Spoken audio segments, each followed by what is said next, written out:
আজ ২১শে ফেব্রুয়ারি আন্তর্জাতিক মাতৃভাষা দিবস। আর এই আন্তর্জাতিক মাতৃভাষা দিবসের প্রাক্কালে শহর বহরমপুরের বর্তমান পুরসভার পৌরপিতা নারুগোপাল মুখার্জি সংবাদ মাধ্যমের মুখোমুখি হলেন। তিনি আজ সংবাদ প্রতিনিধিদের মুখোমুখি হয়ে ভাষা দিবস সম্পর্কে বিস্তারিত বিশ্লেষণ করলেন। তার পাশাপাশি জেলাবাসী তথা রাজ্যবাসীকে ভাষা দিবসের শুভেচ্ছা জানালেন। আজ আনুমানিক রাত্রি 10টা নাগাদ আমাদের সংবাদ প্রতিনিধির মুখোমুখি হয়ে বহরমপুর পুরসভার বর্তমান পৌরপিতা নারুগোপাল মুখার্জি কি জানালেন, আসুন শুনে নেব তার মুখ থেকেই বিস্তারিত।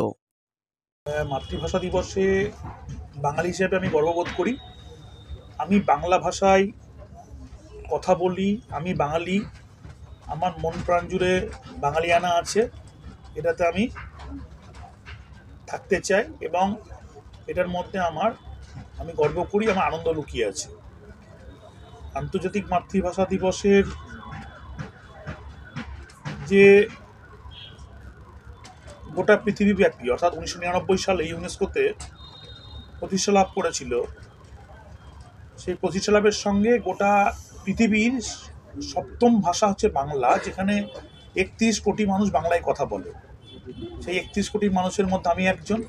আমার ভাষা নিয়ে আমি গর্ব করি, আমার ভাষা আমার অস্তিত্ব এবং আমার ভাষা নিয়ে আমি থাকতে চাই, চলতে চাই, আমার ভাষা নিয়ে আমি মরতে চাই। তো সেই জন্য আমার ভাষা বেঁচে থাকলে পরে আমি বেঁচে থাকবো, বাঙালি সমাজ বেঁচে থাকবে। আমি বাঙালি হিসেবে আমি সবসময় আমার ভাষা যেন আরও সবুজ থাকুক, আরও সবসময় লাইফ থাকুক, ভাষার মধ্যে প্রাণ থাকুক, আরও বৃহত্তর মানুষ বাংলা ভাষাকে তার সুন্দরভাবে ব্যবহার করুক এবং আমার পরবর্তী জেনারেশনও যেন এই ভাষার মূল্যবোধকে স্বীকার করে এবং এগিয়ে নিয়ে যায় ভাষাকে। এটা আমার চাহিদা থাকবে।